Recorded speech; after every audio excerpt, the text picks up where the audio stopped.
আল্লাহ তাআলা কিয়ামতের কঠিন ময়দানে, যেদিন স্বামী স্ত্রীকে চিনবে না, স্ত্রী স্বামীকে দেখে পালিয়ে যাবে, বন্ধু বন্ধুরে চিনবে না, পীর সাহেব মুরিদরে চিনবে না, মুরিদ পীর সাহেবরে চিনবে না, দলের কর্মী তার নেতারে চিনবে না, নেতা তার কর্মীরে চিনবে না, বন্ধু বন্ধুরে দেখে পালাবে। এই কঠিন মুহূর্তে সূর্যটা মাথার কাছে চলে আসবে, জমিনটা তামার জমিন হবে, আজকের জমিনের মতো নয়। মানুষ ঘর্মাক্ত, ক্লান্ত, শ্রান্ত মাথার মগজগুলো কানের ছিদ্র আর নাকের ছিদ্র দিয়ে বেয়ে বেয়ে পড়বে।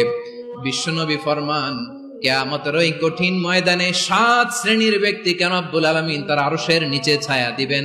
তার মধ্যে প্রথম শ্রেণীর ব্যক্তি হলো ইমামুন আদিল। ইমামুন আদিল, ন্যায়পরায়ণ শাসক,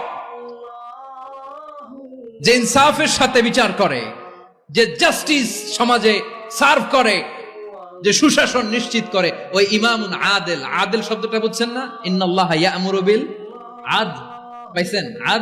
আদিল। 7 শ্রেণীর ব্যক্তিকে আল্লাহ তাআলা সুশীতল আরশের নিচে ছায়া দিবেন, যেদিন তার দেয়া ছায়া ছাড়া কোনো ছায়া থাকবে না।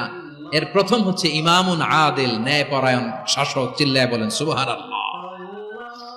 আবার বিশ্বনবী বললেন, ইন্নাল মুকসিতিনা ইনদাল্লাহি আলা মানাবিরা মিন নূর আন ইয়ামিনির রহমান। কিয়ামতের দিন যারা ন্যায়পরায়ণ হিসেবে আল্লাহর সামনে দাঁড়াবে, কিয়ামতের দিন রব্বুল আলামিন তার আরশের ডান দিকে ওই ন্যায়পরায়ণ লোকদের জন্য আরশের ডান দিকে একটা নূরের মিম্বারে তাদেরকে বসার সুযোগ করে দিবে। আল্লাহর আরশের ডান দিকে ন্যায়পরায়ণ লোকদের জন্য আল্লাহ তাআলা নূরের মিম্বার বানাবে। 4টে কেন কথা মনে করেছেন? আল আদাল, জাস্টিস। ইন্নাল্লাহা ইয়া'মুরু বিল আদল। আল্লাহ তাআলা এই আদালতের নির্দেশনা দেন, সুবিচার, সুশাসন। প্রিয় ভাইরা, এটা আমরা বাংলাদেশে চাই কি চাই না?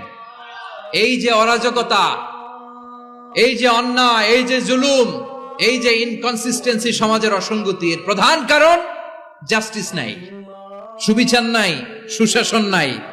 শেষবারের মতো আওয়াজ করে বলেন তো, আমরা বাংলাদেশে আদল চাই কি চাই না? অন্য আয়াতে আল্লাহ তাআলা বলছেন, وَنَضَعُ الْمَوَازِينَ الْقِسْطَ لِيَوْمِ الْقِيَامَةِ فَلَا تُظْلَمُ نَفْسٌ شَيْئًا। আমি কিয়ামতের দিন ন্যায়পরায়ণতার মানদণ্ড স্থাপন করব, যেটাকে আমরা মিজানের পাল্লা বলি। আল্লাহ বলেন, ন্যায় বিচারের মানদণ্ড কিয়ামতের ময়দানে আমি আল্লাহ স্থাপন করব।